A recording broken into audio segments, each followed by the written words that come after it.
Ihe ọmụmụ ngwa verb drill. Ịchọ, to want. Ndewo.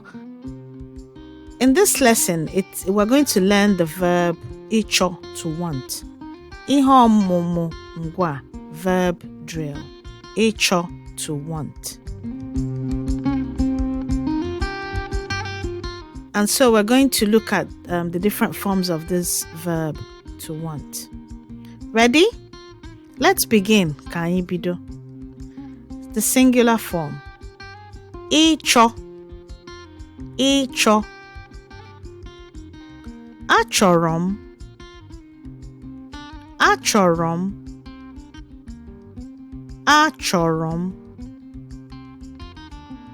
Ị na-achọ. Ị na-achọ. Ị na-achọ. Ọ ga-achọ. Ọ ga-achọ.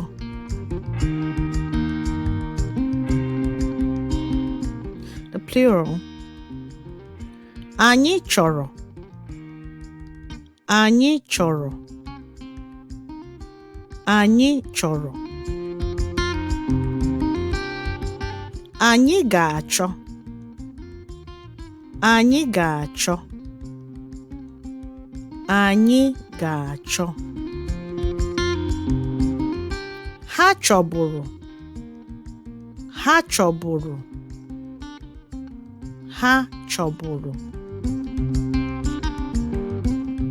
And now for full sample sentences. Achọrọ m ịdị n'ala ugbu a. Achọrọ m ịdị n'ala ugbu a. Achọrọ m ịdị n'ala ugbu a.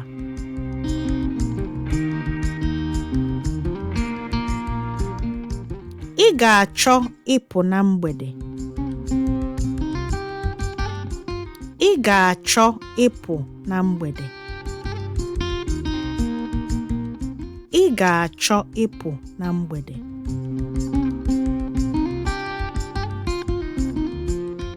Ọ na-achọ ịgwa ha okwu.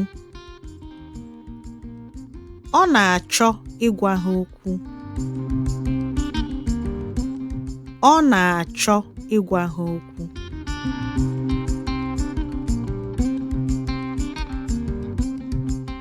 Anyị chọrọ ịkwapụ. Anyị chọrọ ịkwapụ. Anyị chọrọ ịkwapụ.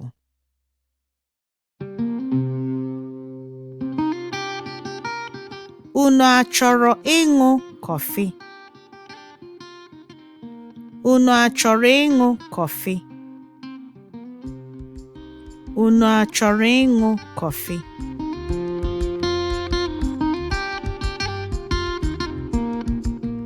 Ha ga-achọ ịga njem?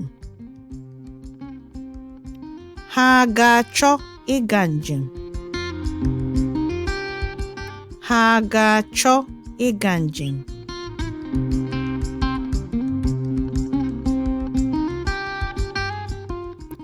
Ị chọrọ ịnya ụgbọala m? Ị chọrọ ịnya ụgbọala m? Ị chọrọ ịnya ụgbọala m?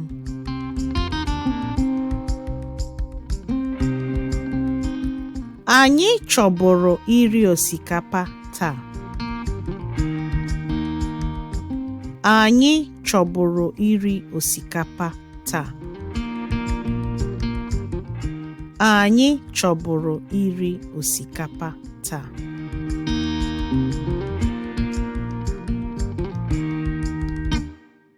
Ọ chọghị ịkwụ ọtọ. Ọ chọghị ịkwụ ọtọ. Ọ chọghị ịkwụ ọtọ. Daalụ.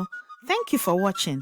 To improve your Igbo learning, go over to www.learnigbonow.com and download our free printable flashcards, which has audio support.